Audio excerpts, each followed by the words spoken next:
Hoy voy a tratar un tema que lastima mucho los corazones de las personas. O lastimamos o nos lastiman. El tema tiene que ver con la traición. Y yo le he puesto un título, el cual es traicionado o traicionero. ¿Qué somos? ¿Traicionados o traicioneros? Bueno, de eso vamos a hablar hoy. Vamos a tomar 2 Timoteo capítulo 3, versículo 1. 2 Timoteo 3:1. Ahí vamos a ver lo que dice la Escritura. Voy a leer, usted me sigue, yo voy a leer en la versión en lenguaje, Dios habla hoy, y dice así: también debes saber esto, que en los tiempos últimos vendrán días difíciles. Los hombres serán egoístas, amantes del dinero, orgullosos y vanidosos, hablarán en contra de Dios, desobedecerán a sus padres, serán ingratos y no respetarán la religión, no tendrán cariño ni compasión, serán chismosos, no podrán dominar sus pasiones, serán crueles y enemigos de todo lo bueno, serán traidores. Ahí aparece, es una característica del ser humano, pero de los últimos tiempos se va a desencadenar. Serán traidores y atrevidos, llenos de vanidad, y buscarán sus propios placeres en vez de buscar a Dios. El diccionario define la traición como aquella falta que quebranta la lealtad, que hace pedazos la fidelidad. Lealtad y fidelidad que se debería de guardar hacia alguien o hacia algo. Consiste en renegar, ya sea con una acción o con un dicho, de un compromiso de lealtad que previamente se abrazó. ¿Sí? Esa es la definición en un diccionario que yo tomé acerca de la traición. Cuando una persona confía en otra y ésta actúa de una manera contraria a la esperada, se dice que la traicionó. Por ejemplo, una esposa puede decir: le di toda mi confianza a mi esposo, nos casamos, y él cometió la traición de irse con otra mujer. Esa es una vil traición, ¿sí? En la historia se registran un montón de traidores. En realidad la historia está llena de traidores.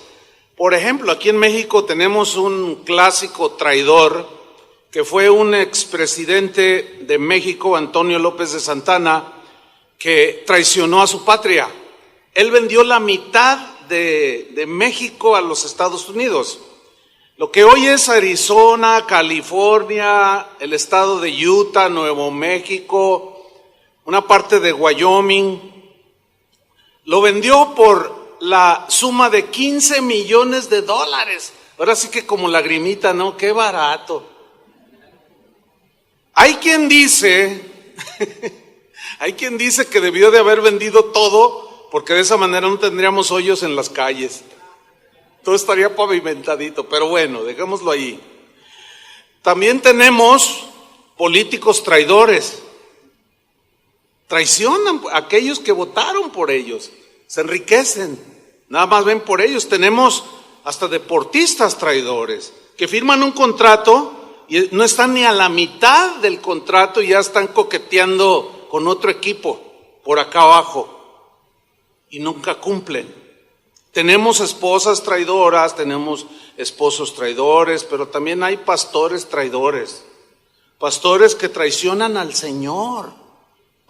Al no predicar su palabra están traicionándolo a Él, traicionan el Evangelio, traicionan a las ovejas. Pero también hay cristianos traidores. Eso es lo más lamentable. Las Escrituras dicen que una de las características de la gente de los últimos tiempos es que serán traidores. Algunos sinónimos de traición son, por ejemplo, felonía, alevosía, ingratitud. Esos son algunos sinónimos de traición. Lo contrario a la traición es la lealtad. Algunos sinónimos de lealtad serían rectitud, honradez, honestidad, integridad. Por consiguiente, una traición es una felonía o viceversa, son sinónimos. Es una ingratitud, es una infamia que se comete quebrantando la lealtad, la rectitud, la honradez, la honestidad que se debe tener hacia las demás personas o hacia una causa. Hay muchas acciones repugnantes que los seres humanos cometemos, muchas, pero una de las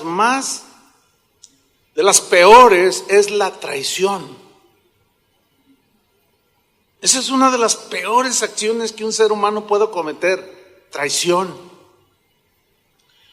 La historia de México nos narra algunos otros traidores, como por ejemplo la Malinche, que según algunos historiadores traicionó a su pueblo porque ayudó a Hernán Cortés, conquistador español, a conquistar precisamente, y murieron muchos indígenas.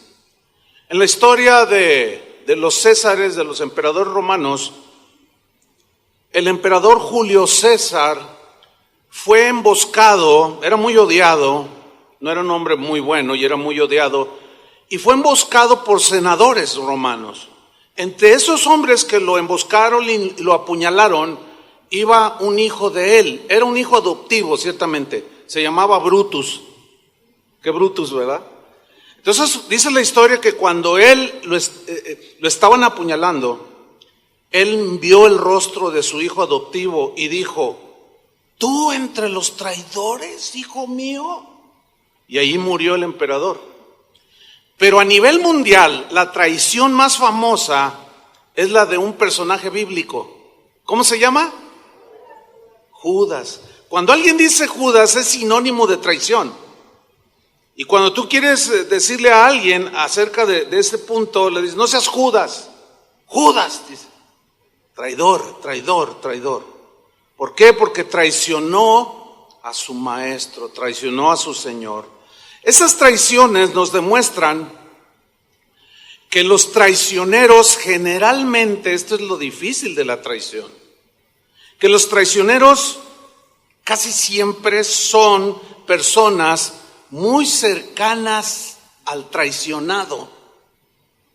La Malinche era mexica o mexicana, pues, ¿sí? Brutus era hijo del emperador y Judas era uno de los 12 apóstoles de Jesús. Por consiguiente, los traicioneros son, o fueron, son y serán gente, esto es lo doloroso, gente cercana a ti. Gente cercana a cada uno de nosotros. En Marcos 14, 18, allí nos habla de la cercanía que tuvo Judas, que traicionó a Jesús. Dice que cuando se sentaron a la mesa, Marcos 14, 18, mientras comían, fíjese, había una cercanía, una amistad. Dijo Jesús: de cierto os digo que uno de vosotros que come conmigo, ahí está la cercanía, me va a entregar. En el griego la palabra entregar o el verbo entregar también se traduce por traicionar, así lo traen algunas versiones. Uno de ustedes me va a traicionar. Entonces ellos comenzaron a entristecerse y a decirle uno por uno: ¿seré yo? Y el otro: ¿seré yo? Y él respondiendo les dijo: es uno de los 12, o sea, de los cercanos a él, el que moja conmigo en el plato. La traición se da por muchas razones. Se da por dinero, por egoísmo, por conveniencia, por ambición de poder, por deseo de fama. Hay un sinfín de razones por las cuales una persona traiciona a otra persona o a otras personas. Y aquí surge una pregunta: ¿cómo ve Dios la traición? Porque a fin de cuentas eso es lo que a nosotros como cristianos nos importa, ¿no? ¿Justifica a Dios la traición? Les estoy preguntando. En ninguna manera. Al contrario, la reprueba terminantemente. En Marcos 14:21, Jesús dijo acerca del traicionero, para que vean cómo es algo que delante de los ojos de Dios, un traicionero es de lo peor que pueda haber. Dice Marcos 14:21, a la verdad, dice, el Hijo del Hombre va, según está escrito de él, mas ay de aquel hombre por quien el Hijo del Hombre es entregado o traicionado. Bueno le fuera a ese hombre no haber nacido. Este dicho de Jesús nos habla de lo despreciable que es para Dios el traicionero. Bueno le fuera a ese hombre no haber nacido. ¿Por qué Jesús dijo semejante aseveración? La respuesta es porque el traicionero es un ser despreciable, que nunca le va a ir bien en la vida. ¿Oyeron eso? Jamás. Es más, su fin será trágico, su final será vergonzoso, terminará en la muerte como Judas, o en el fracaso total y en la desvergüenza. Porque es una de las agresiones más terribles que hay. Una de las pruebas más difíciles, hermanos, que tarde o temprano enfrentaremos cada uno de nosotros, es la traición. Es una de las pruebas más difíciles. ¿Por qué? Porque se da con personas cercanas a nosotros, familiares, amigos, íntimos, gente muy allegada. Quizás en tu trabajo es donde experimentarás la traición, a lo mejor por el patrón, por el jefe, por un compañero, entre tus amigos, quizás en algún momento se presente la traición, si no es que ya se presentó, en tu familia.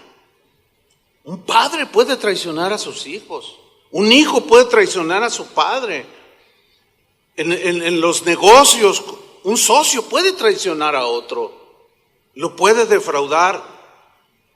Pero desgraciadamente en la iglesia también se da la traición entre hermanos. Eso no debería de ser. Sígame con mucha atención a lo que voy a decir en este momento. No podemos evitar ser traicionados. ¿O alguien tiene alguna fórmula? No se puede. Es imposible que evitemos ser traicionados porque no sabemos lo que el corazón de aquella persona está tramando en contra de nosotros. No sabemos. Es imposible evitar ser traicionados, pero sí podemos evitar ser traicioneros. Eso sí lo podemos evitar. Y eso es lo que precisamente en esta mañana el Señor quiere que nosotros abracemos esta palabra. Porque Dios desprecia al traidor, hermanos.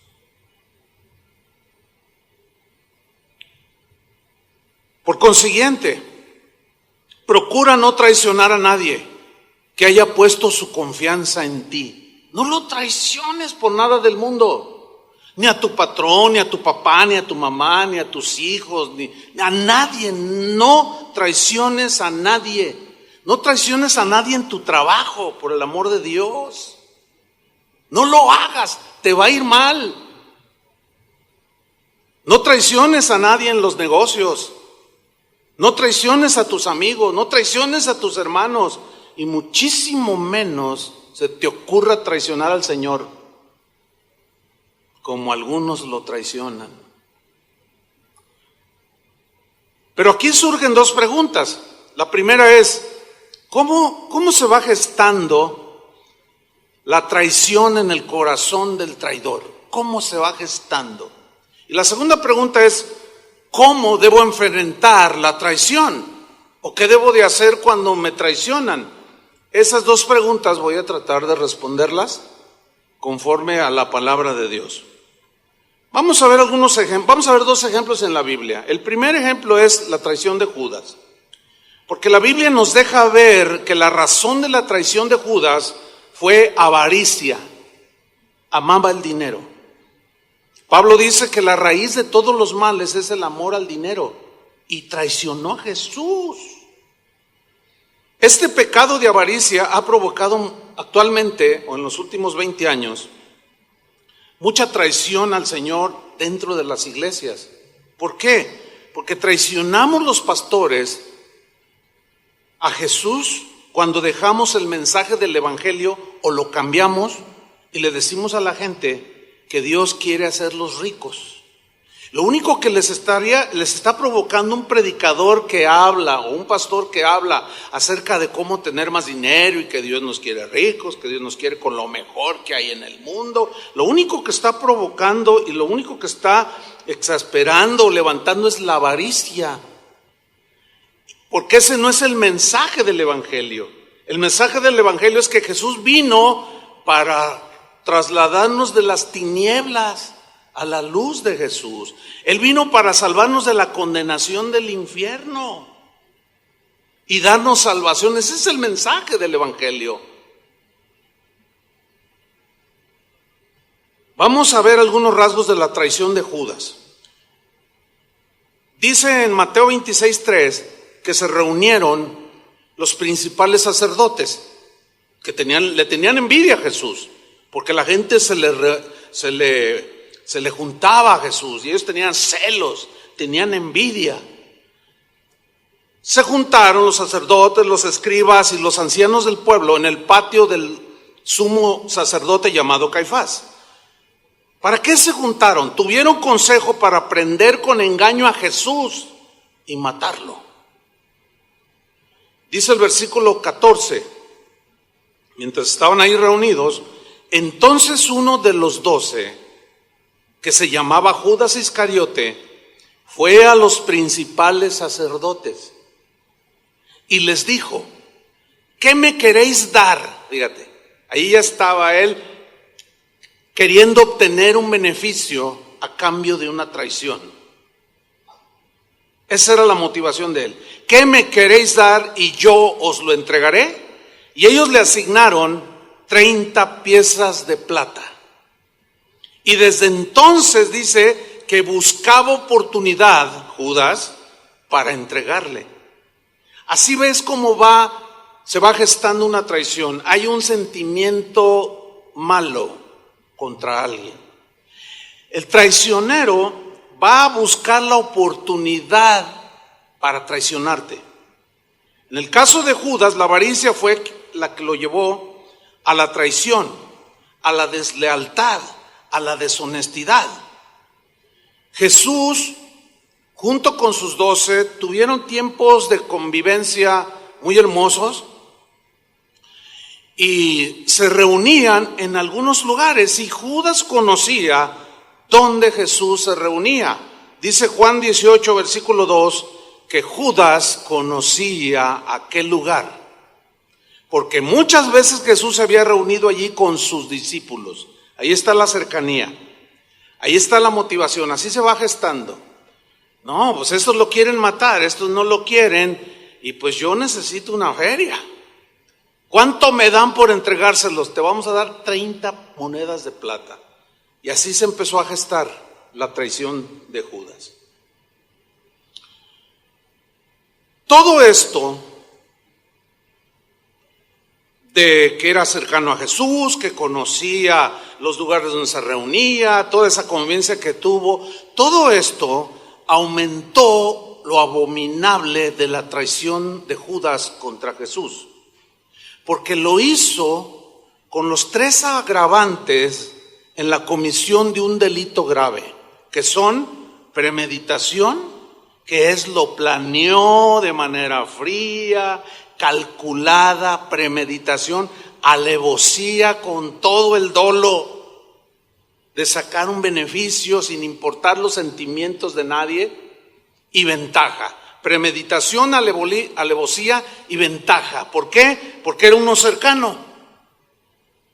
y aprovechó esa situación y tomó ventaja para traicionarlo. Eso nos habla que el traidor lo hace con premeditación, alevosía y ventaja. No nada más surge la traición, y ya te traicioné. No, lo va meditando, lo va planeando. Dice Juan 18, versículo 3. Judas pues, tomando una compañía de soldados, ahí se ve cómo lo premeditó, ¿sí? Y con alevosía, dice, tomó compañía de soldados y alguaciles de los principales sacerdotes y de los fariseos, y fue allí con linternas y antorchas, era de noche, y con armas. Un poco exagerado, ¿no? Conocía a Jesús, era más pacífico que una paloma. Sin embargo, llegaron con armas. Jesús pregunta, ¿a quién buscáis? A Jesús Nazareno. Jesús les dijo, yo soy.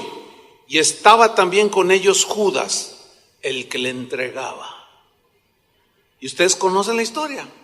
Él se acercó y lo abrazó y lo besó en la mejilla. La costumbre de los judíos es que besaban en las dos mejillas.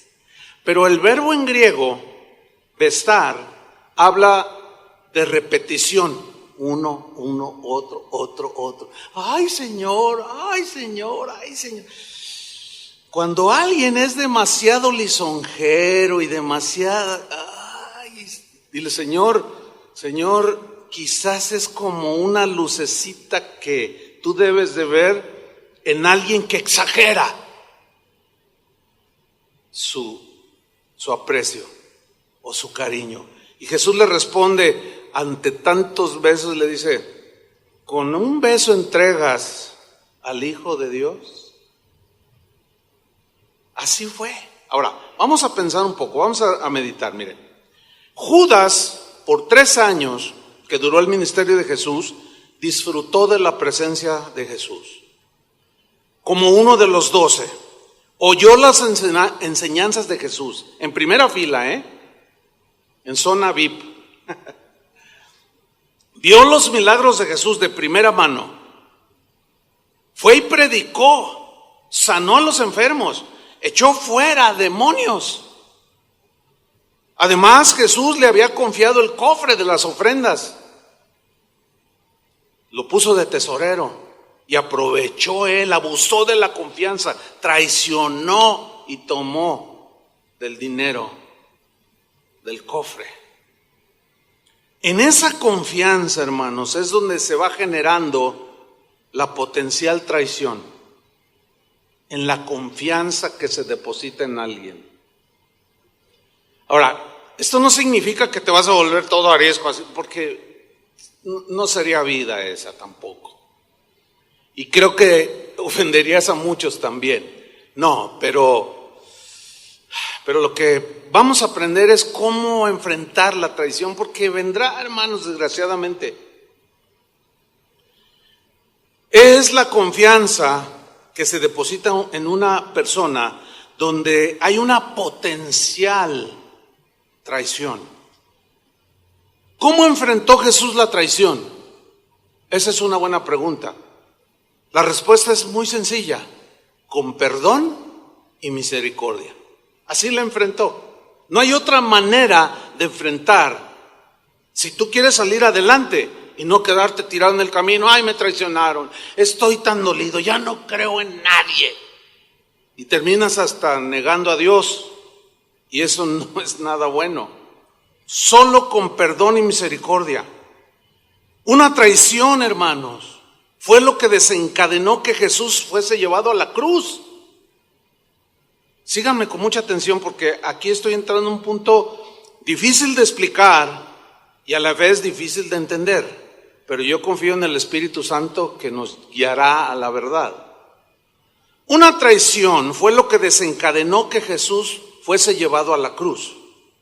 Y en esa cruz nosotros encontramos nuestro perdón y salvación. Ahora, aquí voy a hacer una pregunta muy descabellada. Lo aclaro, es una pregunta descabellada, es una pregunta retórica, pero es descabellada. La pregunta es esta: ¿Debemos de darle gracias a Judas por haber traicionado a Jesús? ¿Verdad que está descabellado? Porque fue a través de una traición que él fue llevado a la cruz, donde nosotros recibimos el perdón y la salvación. Entonces deberíamos estar agradecidos con Judas porque traicionó a Jesús, porque si no lo hubiera traicionado, no hubiera habido crucifixión ni salvación. Pues eso suena muy aberrante. Esa no es ninguna respuesta ni lógica ni bíblica. Viene una pregunta. Entonces, ¿cómo deberíamos nosotros los cristianos, cómo deberíamos ver este episodio de la traición de Judas? La respuesta es de la siguiente manera: que Dios, en su inmensa sabiduría, ¿alguien duda de la sabiduría de Dios? Dice la Biblia que es tanta su sabiduría. Pablo lo describió de esta manera y dijo que sabemos que a los que aman a Dios, todas las cosas ayudan para bien. O sea, Dios en su inmensa sabiduría sabe cómo tomar lo negativo que le sucede a sus hijos y lo trabaja de tal manera en su sabiduría que lo torna para bien al final de todo. Así es como debemos de ver que Dios en su inmensa sabiduría, que me faltan palabras para expresarla, encaminó la traición de Judas y la usó para darnos salvación.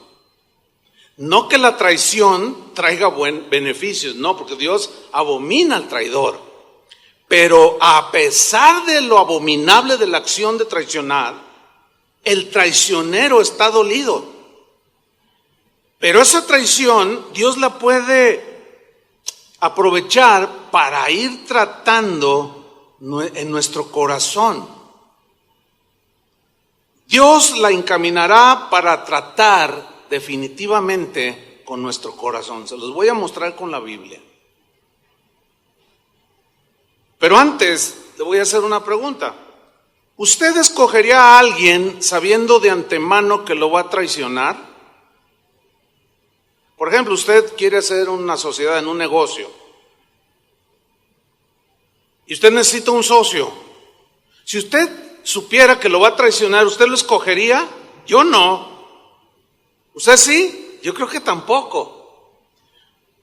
Porque para nosotros, pues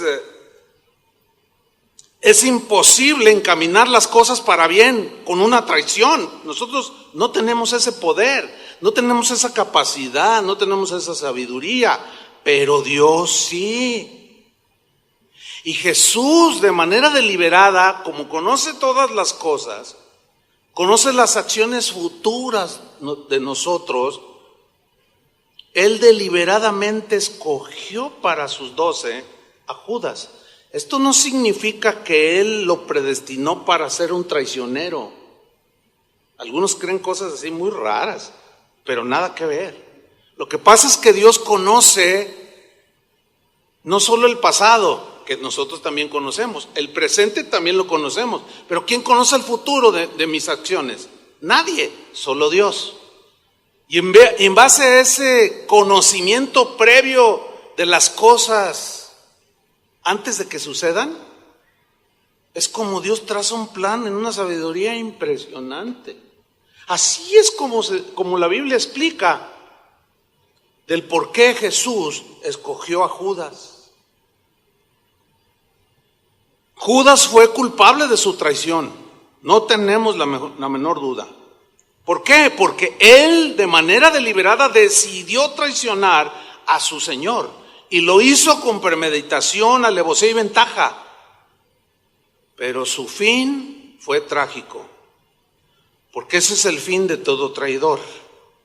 Bueno, vamos a ver una historia donde está involucrado un rey.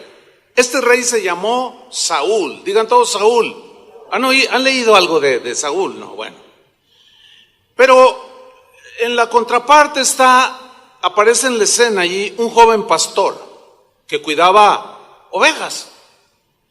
Era jovencito, se llamaba David.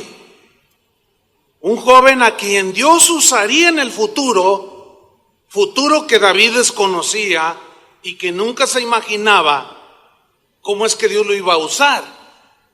Pero Dios, sabiendo el corazón y las acciones futuras de Saúl y también la vida de David, Dios permitió o usó la traición de Saúl contra David para tratar el corazón de David para que en el futuro fuera un rey conforme a su corazón. Esa es la gran sabiduría de Dios. Las respuestas, las acciones de Saúl y las de David fueron totalmente distintas. Uno era vengativo, celoso, rencoroso y traicionero.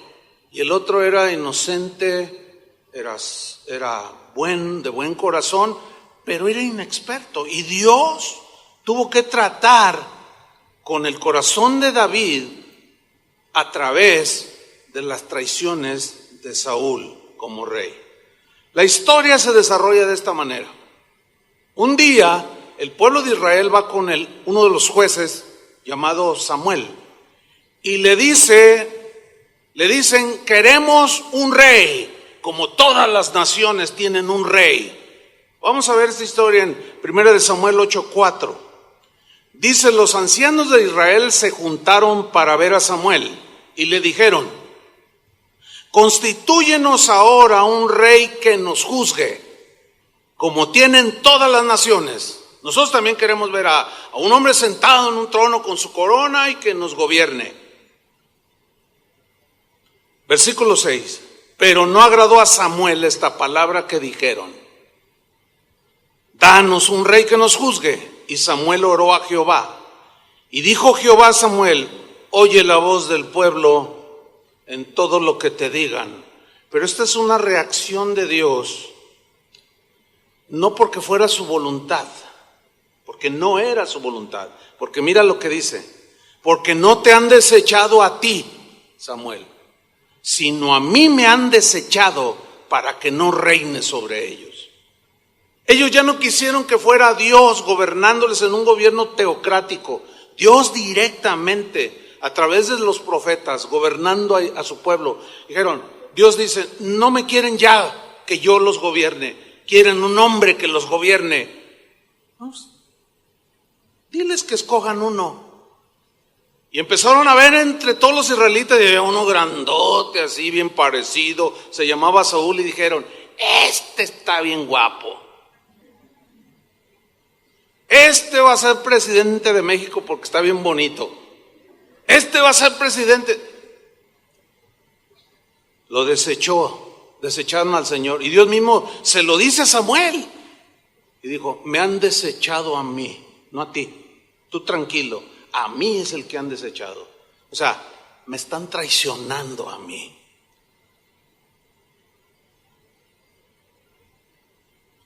Fue escogido Saúl, reinó en Israel.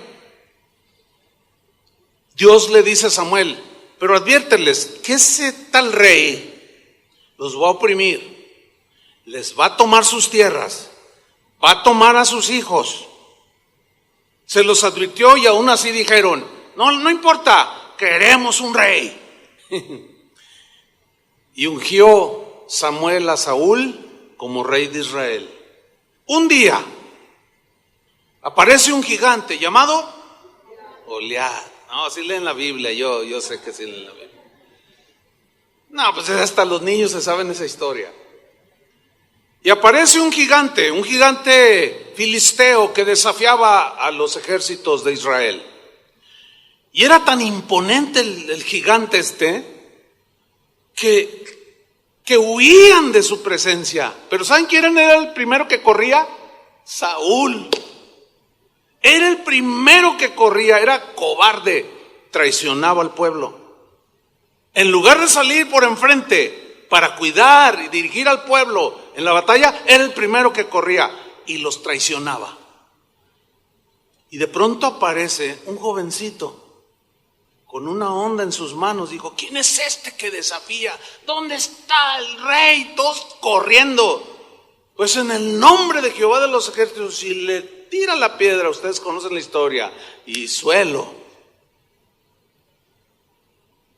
Y todos ya salen con la espada. Ahora sí, ya echaron a correr a todos los filisteos. Pero resulta que las doncellas de Israel empezaron a cantar: Saúl mató a sus 1000 y David a sus 10,000. Y Saúl reacciona. ¿Cómo reaccionó? Vamos a ver 1 Samuel 18:8.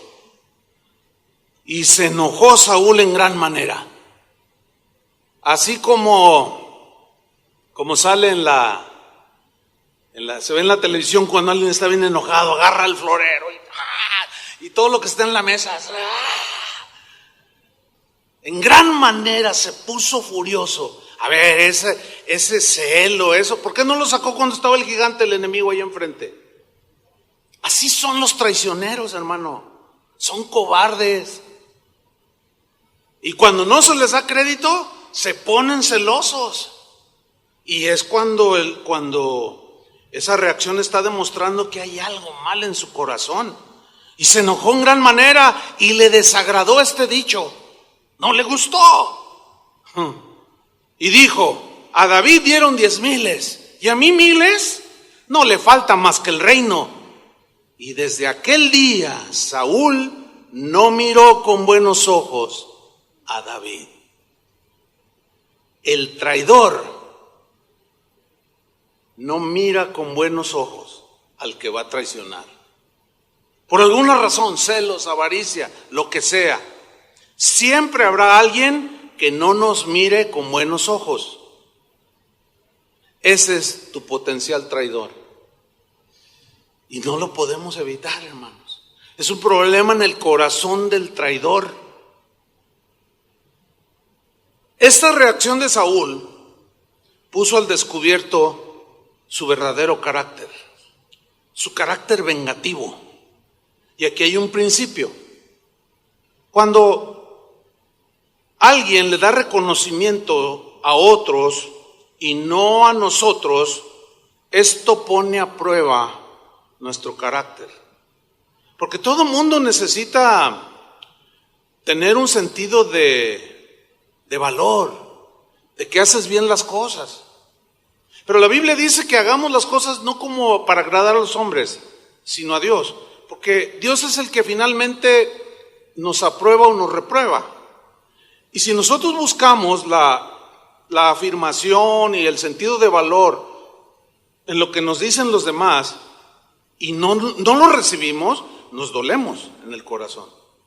Y entonces es cuando nosotros nos convertimos en potenciales traidores.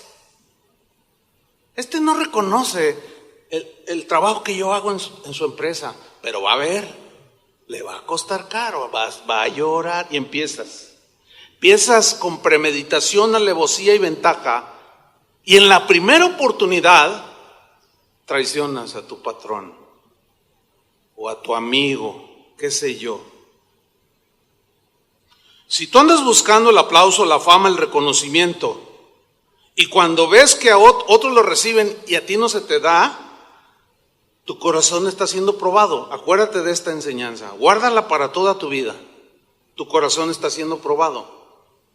Dios está viendo eso y lo está permitiendo. ¿Sí? Saúl vivía, dice ya, siguiendo en la historia de Saúl, dice que por ese carácter feo que tenía, él era un hombre malo en realidad. Dice la Biblia que Saúl vivía atormentado por un espíritu malo, se ponía mal. Algunos comentaristas dicen que se deprimía, ¿sí? Pero la Biblia dice que un espíritu malo lo atormentaba. Y esto evidenciaba que no había paz ni armonía en el corazón de este hombre. David, dice la Biblia, que era un joven pastor que mientras pastoreaba cantaba salmos y sabía tocar el arpa. Y la tocaba muy bien y cantaba muy bien y componía salmos que están ahí en la Biblia. Y alguien le dijo a Saúl que había un joven que tocaba muy bien el arpa y lo mandó traer, pero sabiendo que había sido el que había vencido a Goliat. Y dijo, David, sí, tráiganlo para que me toque. Y pues David en su inocencia, en su inocencia, en su falta de experiencia, oye, el rey quiere que vayas con él. Y así como que, no, pero pues es que él se pone mal y tú estás ungido. Cantas salmos al Señor. Esto nos habla de un principio, que los que cantan para el Señor no solamente deben de cantar, así por cantar. Tienen que tener un corazón para Dios. Ahora, tienen que hacerlo bien, ¿sí? Pero no nada más es cantar por cantar. Tienen que hacerlo bien, pero sobre todo con un corazón limpio, puro para el Señor, ¿sí? Ungidos, para que me entiendan. Para que cuando, así como David llegaba delante de la presencia de Saúl y tocaba, dice que él sentía alivio. Cuando alguien lo hace, miren, ustedes van a confirmar esto. Todos los que ministran aquí, pues están a la vista de todos nosotros, ¿sí o no? Y bueno, aquí están los cantores. Yo quiero que ustedes me digan y que ellos escuchen. ¿Ustedes pueden ver la actitud de los cantores cuando están cantando? ¿Ya ven? Ahora, un cantor no tiene que estar buscando la aprobación de nadie. Adore al Señor, entréguese en la adoración. Y no esté viendo a ver si ay, para que me vean y para qué. Porque ustedes se dan cuenta, ¿verdad que sí? Ya ven. Así es que háganlo bien, de corazón. Y cuando lo hacen bien, ungido. ¿A poco Dios no los usa para que en la adoración, en la alabanza, nosotros encontremos sosiego? ¿Verdad que sí? Si usted viera cómo se dan cosas entre los músicos en la casa del Señor, o sea, en las congregaciones, se tienen celos. Uno con tal de destacar más su instrumento le sube más y el otro le dice bájale y le sube más, y están peleándose en la plata y creen que nadie los ve. ¿Verdad que sí se ve? Sí. Bueno, ya los dejamos en paz. Ahora, David llega y empieza a tocar. Y miren en 1 Samuel 18:11.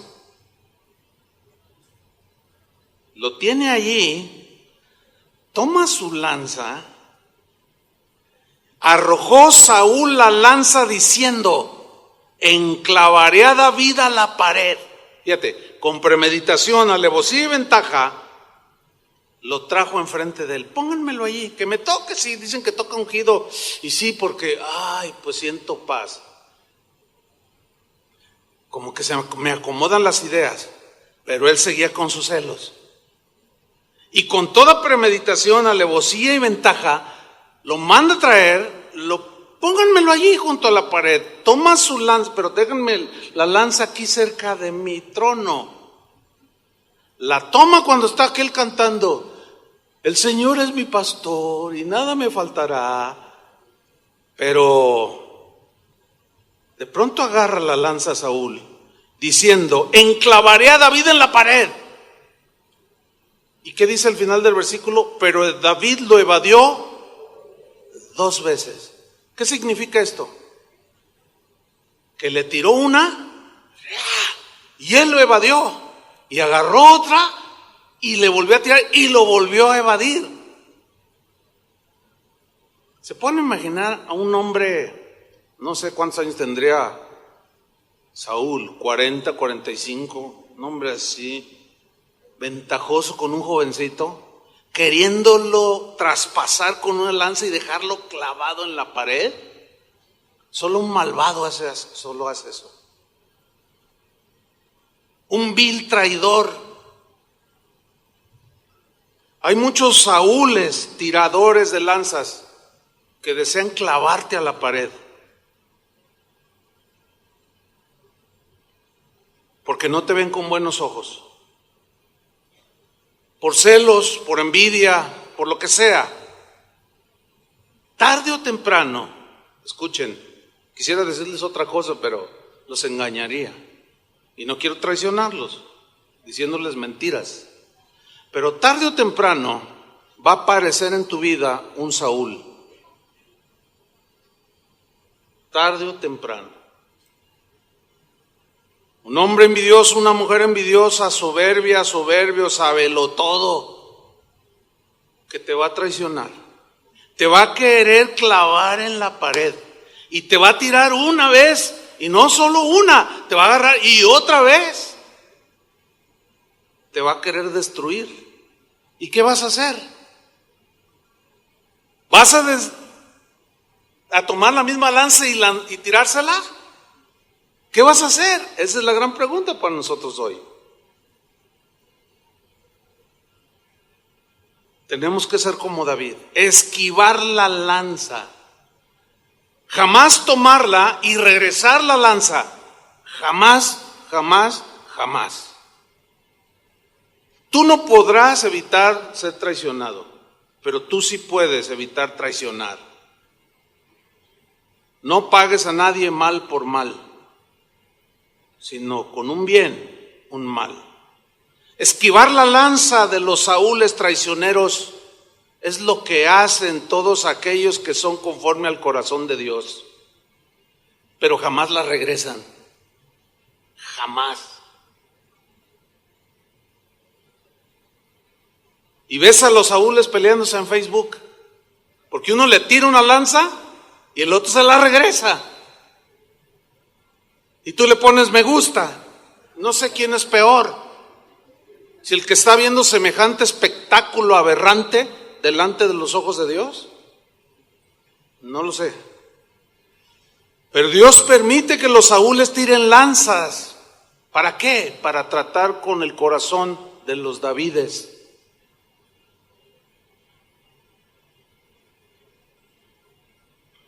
Pero a los Davides Dios no les permite tirar lanzas.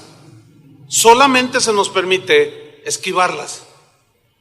Esquívalas, esquívalas. De ahí en adelante Saúl inició una encarnizada persecución contra David. No había internet, sino hubiera sido la herramienta ideal del peor ataque del traicionero Saúl. David comenzó a huir, dice la Biblia, por las montañas, viviendo en cuevas, comiendo lo que podía. Dios estaba trabajando en el corazón de David. Sin embargo, los salmos revelan que David lloraba y se preguntaba, ¿por qué me persigue Saúl? Yo no le he hecho nada malo a él. Señor, ¿por qué me persigue? Dice que inundaba su cama, su almohada la empapaba de lágrimas. Quizás algún día lo entenderé, se decía en su corazón. Y Saúl seguía sus encarnizados ataques contra David. Y abrió una página de Facebook para desprestigiarlo a como diera lugar.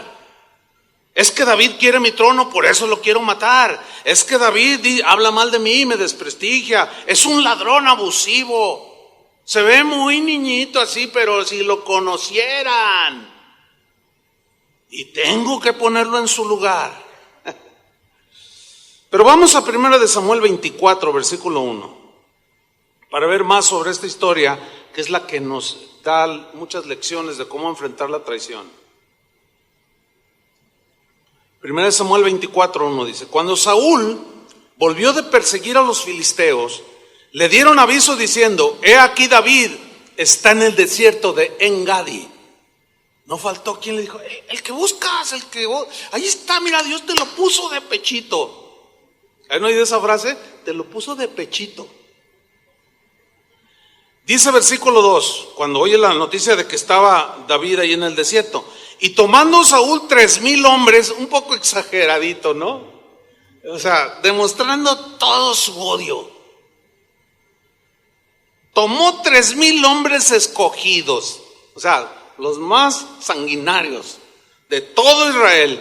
Fue en busca de David y de sus hombres, por las cumbres de los peñascos, de las cabras monteses, o sea, se trepó como cabra montés, no le importó con tal de encontrarlo y acabar con él. Así son los traidores, hermano, no miden esfuerzo con tal de clavarte en la pared. Versículo 3, y cuando llegó a un redil de ovejas en el camino donde había una cueva, entró Saúl en ella para cubrir sus pies. Esta frase, cubrir sus pies, es un eufemismo. Lo que significa simple y llanamente es que le dieron ganas de ir al baño, desahogar sus necesidades fisiológicas. Pero la Biblia usa este eufemismo, cubrir sus pies. Y David y sus hombres, miren, lo buscaba y miren dónde estaba. Así son los traidores a la vez. Son muy osados, pero a la vez son bien torpes. Dice que David y sus hombres estaban sentados en los rincones de la cueva. O sea, allá en lo profundo de la cueva estaban sentados, pero estaban escondidos, porque ellos se dieron cuenta que Saúl estaba buscándolos. Y allá estaban. Ahora fíjate lo que dice el versículo 4. Entonces los hombres de David, o sea, los allegados a él, le dijeron: he aquí el día que te dijo Jehová, he aquí que entrego a tu enemigo en tu mano, y harás con él como te pareciere. ¿Eso dijo el Señor? No. Ellos lo dijeron de su propia iniciativa. Esto nos habla de que siempre habrá algunos cercanos a ti que se dieron cuenta de que te traicionaron y que te van a decir, te van a incitar a la venganza, al desquite. Ten mucho cuidado cuando tú eres traicionado de escuchar la voz de aquellos que son tus amigos, que te digan: tú también hazle, tú también abre una página de Facebook, tú también, y tú también a la primera clávalo, tú también, ponlo en su lugar. Ten cuidado con esos, Y David está oyéndolos. Y fíjense, en primera instancia reacciona, dice, y se levantó David y calladamente cortó la orilla del manto de Saúl. Versículo 5. Después de esto, o sea, el manto de Saúl se entiende que se lo quitó y fue a hacer sus necesidades por allí en la cueva. Entonces David llega así sigilosamente, o sea, lo pudo haber agarrado allí en plena acción, pero no lo hizo. Simplemente se acercó como viéndolo ahí y el otro, y llega y le corta un pedacito del manto de Saúl. Versículo 5. Después de esto, de haberle cortado el manto, se turbó el corazón de David, o sea, se inquietó. Empezó quizás a latirle rápido, se turbó, así como diciendo: ¿qué hice? ¿Qué hice? Se sintió intranquilo porque el corazón que Dios está transformando no puede albergar este tipo de acciones. Por eso el cristiano cuando falla, peca, toma decisiones malas, se inquieta el corazón. No me digan que no. Esa es una buena señal. Porque tu corazón te está reprendiendo. Y si nuestro corazón nos reprende, mayor que nuestro corazón es Dios. Y se turbó y dice: porque había cortado la orilla del manto de Saúl. Aquí vemos algo importante, que el corazón de David ya había sido tratado por Dios. En ese momento ya la venganza no podía ser parte en el corazón de David. No, porque a estas alturas David ya sabía que Dios había desechado a Saúl y lo había escogido a él como futuro rey. Pero David entendió, si yo he de reinar, yo no puedo ser como un hombre como este. Imposible. Y se humillaba delante de Dios, aunque le dolía la traición. Pero dejó que su corazón fuese tratado por el Señor. Y miren lo que hizo en el versículo 6. Y dijo a sus hombres, y esto es lo que tú debes de decir a aquellos que dicen ser tus amigos, que te van a incitar cuando te traicionen, a que te vengues, a que te desquites. Miren lo que les dijo: Jehová me guarde de hacer tal cosa contra mi Señor, el ungido de Jehová, que yo extienda mis manos contra él. O sea, extender las manos aquí significa matarlo, como él me quiso matar. No, ¿cuál es la razón? Porque es el ungido de Jehová. Hasta ese momento, aunque Dios ya no lo respaldaba, seguía siendo rey de Israel. Bien o mal, él seguía siendo el rey. Y dijo: líbrame el Señor, yo no me voy a levantar en contra de él. Aquí vemos cómo él ya toma una acción premeditada en su corazón: no tomaré venganza. Versículo 7. Así, con esas palabras, reprimió David a sus hombres con palabras. O sea, los puso en su lugar. Cuando tú seas traicionado y tus amigos, entre comillas, te inciten a la venganza, cálmalos. No les hagas caso. Así sea tu papá, tu mamá, el que sea, dile: no, tranquilo. Yo quiero ser conforme al corazón de Dios. A mí no se me permite regresar la lanza que me tiran. No, a ver, eres un tonto. Con razón te hacen como quieren. Déjalos que digan. Pero reprímelos con palabras, así como David a sus hombres con palabras. Y no, dice el versículo 7, y no les permitió que se levantasen contra Saúl. Porque dijeron: pues tú no, pues yo voy y lo clavo. No, tranquilo. ¿Qué te pasa? Y no les permitió. A mí me pasó algo semejante hace años. Yo en algún momento se los comenté. Una vez alguien traicionó a nuestro amadísimo hermano Pablo, que hoy está en la presencia del Señor. Una traición de lo más vil. A mí me dolió tanto como un hombre tan bueno, tan generoso, porque yo presencié con mis propios ojos que el traicionero, o como al traicionero que el hermano Pablo ignoraba que un día lo iba a traicionar de tal manera, pero yo vi con mis propios ojos cómo le dio para vestirse, le dio para comer, le ayudó a comprar un terrenito para que hiciera su casa. Le ayudaba a comprar ladrillos para que empezara a hacer los cuartos. Y al final lo traicionó de la manera más vil. Cuando yo me entero de esa traición, no les voy a narrar en qué consistió la traición, pero lo traicionó de la peor manera. Cuando yo me di cuenta de la traición, yo me enojé.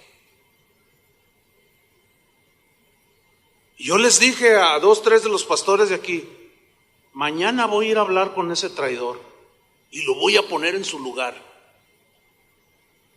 Pero uno de estos pastores, no sé si fue Toño o Chava, no supe, y quien haya sido, hizo lo correcto, no me hizo caso. Y fue y le dijo al hermano Pablo. Y al rato, como a la hora, llega el hermano Pablo: hermano Chuy.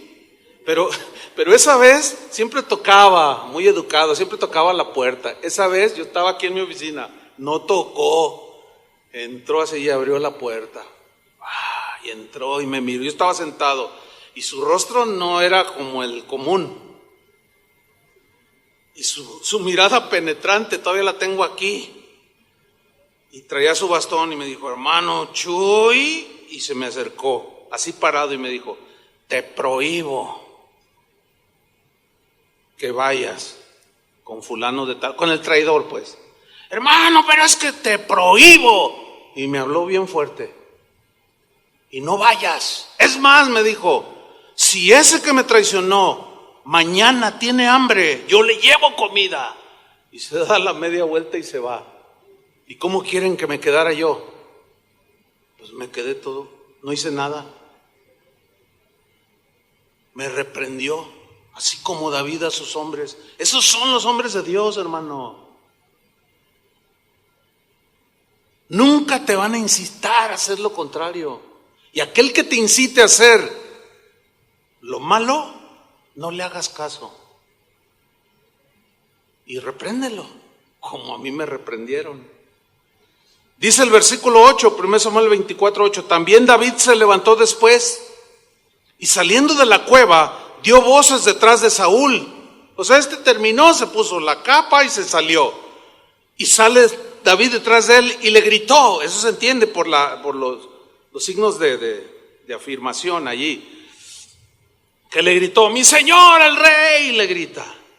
Y cuando Saúl miró hacia atrás, David inclinó su rostro a tierra e hizo reverencia. Entonces, pues, hasta respeto le mostró. Estas son palabras mayores. Este es nivel. ¿Sí? Y dijo David a Saúl, ¿por qué oyes las palabras de los que dicen, mira que David procura tu mal? ¿Se dan cuenta cómo Saúl sí escuchaba las incitaciones de los demás? ¿Por qué los escuchas? Dice. Versículo 10. He aquí, han visto hoy tus ojos, cómo Jehová te ha puesto hoy en mis manos en la cueva, y me dijeron que te matase, pero te perdoné. ¿Cuántos quieren ser mínimo como David? Lo máximo es Jesús, ¿no? No, es que este es otro tipo de hombre, totalmente diferente.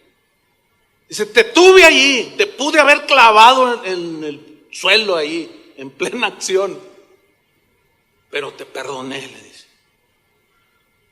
Ahí ya se ve la obra de Dios palpable.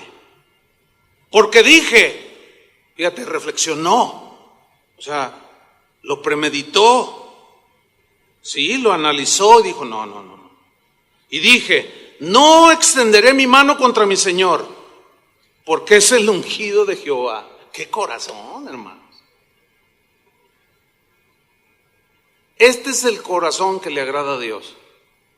Este es el corazón que Dios quiere formar en ti.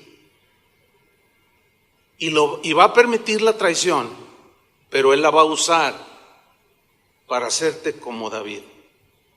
¿Cuántos dicen amén? Versículo 11. Y mira, le dice, le sigue gritando, de lejitos porque pues del otro era, y le dice, Padre mío, mira la orilla de tu manto en mi mano. Entonces le enseña. Y yo me imagino que, o sea, es verdad, me tuvo allí, no me mató. Mira, le dice, la orilla de tu manto en mi mano, porque yo corté la orilla de tu manto y no te maté. Conoce pues y ve que no hay mal ni traición en mi mano, ni he pecado contra ti.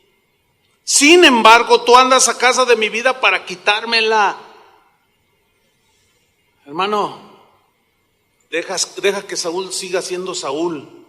Él no va a cambiar ni quiere cambiar. Saúl siempre será Saúl, pero David siempre será David. Si los otros no son cristianos o no se comportan como cristianos, tú hazlo. El cristiano es cristiano, sí o sí. Judas siempre será Judas. Saúl siempre será Saúl. David siempre será David. Ahora, fíjate el final, versículo 12. Juzgue Jehová entre tú y yo. ¿A quién le está entregando el asunto? A Dios. Eso es lo que tenemos que hacer. Y véngueme de ti, Jehová, pero mi mano no será contra ti. Que sea Dios el que te pone la mano, no yo. ¿Y saben que Dios no tiene por inocente al culpable? Por eso es que el traidor termina mal, porque la mano de Dios es pesada. y aplasta al traidor, como tú aplastas la mosca que anda ahí en la cocina. Le haces así. Porque la mosca siempre será mosca, siempre estará molestando, siempre traerá microbios. Y tú dices, qué bicho tan feo. Y tú no te tientas el corazón para aplastar una mosca, ¿verdad que no? Porque los traidores no merecen vivir, pero que no seas tú el traidor. Porque la mano de Dios es muy pesada y aplasta porque aplasta. Versículo 13. Sigue diciendo David, como dice el proverbio de los antiguos, y saca la sabiduría de los antiguos, de los impíos saldrá la impiedad. O sea, tú serás el malo, yo no. Así que mi mano no será contra ti. Los Saúles son vengativos y traicioneros. Los Davides no se vengan de aquellos que los traicionan. Cada día Dios ganaba terreno en el corazón de David. Cada día Dios quiere seguir ganando terreno en tu corazón y en nuestro corazón. Versículo 15. Jehová pues será juez. ¿Quién va a ser el juez? Dios. Él juzgará. Le está gritando, acuérdense. Él juzgará entre tú y yo. Él vea y sustente mi causa y me defienda de tu mano. Y aconteció que cuando David acabó de decir estas palabras a Saúl, Saúl dijo, ¿no es esta la voz tuya, hijo mío David? Y alzó su voz y lloró. A ver, una pregunta, ¿le creen? Yo no. Porque después de ese episodio, si tú sigues leyendo, siguió detrás de él. O sea, lágrimas de cocodrilo. Así son los traidores cuando los descubres. Cuando tú les pagas, ellos te hacen un mal, tú le haces un bien, ay, como que se conmueven. Ay, qué mala onda he sido. Ay, disculpe, y hasta lloran. Mira, no te confíes, porque te puede dar la segunda. Si te dice perdóname, perdónalo, porque ya de antemano tú lo perdonas. Pero aguas, porque los Saúles siguen siendo Saúles mientras no se dejen transformar el corazón. Y le lloró y dijo, ay, hijo mío. Y dijo a David, más justo eres tú que yo, que me has pagado con bien, habiéndote yo pagado con mal. Tampoco era ningún tonto, sabía que estaba haciendo mal. David se adelantó al tiempo de Jesús cuando vino en la tierra, cuando Jesús enseñó, si tu enemigo te da en una mejilla, ponle la otra. Así dijo Jesús, ¿se acuerdan? Pero los Saúles entienden diferente. Algo así como, si tu enemigo te da una mejilla, tú ponle en la otra. Así entienden los Saúles. Por eso no te confíes. Si te traicionó una vez, pueden ser dos o tres. Pablo escribió, Romanos 12:17, no paguéis a nadie mal por mal. Procurad lo bueno delante de todos los hombres. Si es posible, en cuanto dependa de vosotros, estad en paz con todos los hombres. No os vengáis vosotros mismos, amados míos. No. Yo no tengo duda, o probablemente en la mente de Pablo cuando escribió esto estaba ese episodio que yo le estoy narrando de David. Porque es una escritura que también dice el Salmo, y ese Salmo lo escribió David. Mía es la venganza, yo pagaré, dice el Señor. Dejad lugar a la ira de Dios, porque escrito está, mía es la venganza, yo pagaré, dice el Señor. Y citó un Salmo de David. Así que si tu enemigo, tuviere hambre, dale de comer. Y si tuviere sed, dale de beber.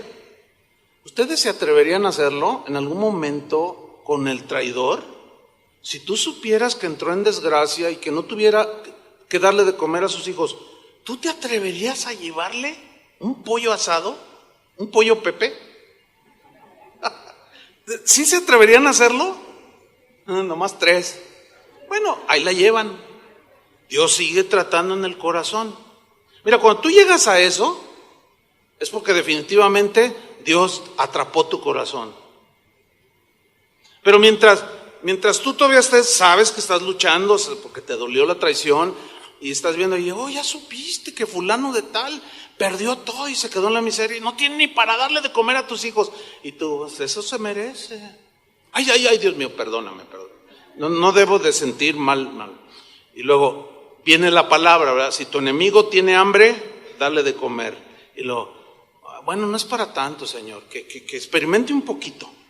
No, todavía necesitas otra traición para que Dios siga tratando tu corazón y hacerlo como el de David. Versículo 21, no seas vencido de lo malo, sino vence con el bien el mal. Pero vámonos al final de la historia. 1 de Samuel 24:18. Sigue diciendo Saúl, gritando también, tú has mostrado hoy que has hecho bien, que has hecho conmigo bien, pues no me has dado muerte, habiéndome entregado Jehová en tu mano, porque, fíjate cómo razona Saúl, porque ¿quién hallará a su enemigo y lo dejará ir sano y salvo? La respuesta es nadie, solo los Davides. Los Davides sí perdonan al traidor. Y Saúl le dice a David, Jehová te pague con bien por lo que en este día has hecho conmigo. Los Davides perdonan, los Saúles hasta el tiro de gracia te dan. ¿Cómo enfrentó David la traición? Jamás se defendió, jamás regresó la lanza, puso todo en las manos del Señor, perdonó y fue misericordioso, nunca se vengó. ¿Por qué? Porque David sabía que los traidores, tarde o temprano, mueren en las manos de uno igual a ellos. Y es Dios haciendo justicia. ¿Qué somos nosotros? ¿Somos traicionados o traicioneros? Termino orando en dos maneras. Pónganse de pie. La primera manera de oración es, no voy a pedirles que levanten su mano, ni mucho menos que pasen aquí al frente, porque pues no es una acción prudente. ¿Por qué digo esto? Porque primero quiero mencionar lo siguiente. Pero repito, no levanten la mano, ni los haremos pasar aquí adelante, pero ¿cuántos de nosotros hemos sido traicioneros? Déjenlo allí, o sea, ustedes en su corazón. ¿Has traicionado a alguien en alguna ocasión? ¿Te das cuenta de lo vil de esa acción? Fue una de las peores cosas que has hecho, si tú has traicionado a alguien. Ahora, alguien puede decir, pastor, yo traicioné a alguien, pero fue cuando no conocí a Cristo, ¿ok? ¿Qué pasó con esa traición? Quedó borrada y limpiada cuando tú viniste a los pies de Cristo, ¿sí o no? Y todos tus pecados fueron ¿qué? Perdonados. Todos tus pecados fueron borrados. No estoy hablando de esas traiciones, estoy hablando de que después de cristiano escuchaste la voz de tus amiguitos y seguiste el juego a Saúl.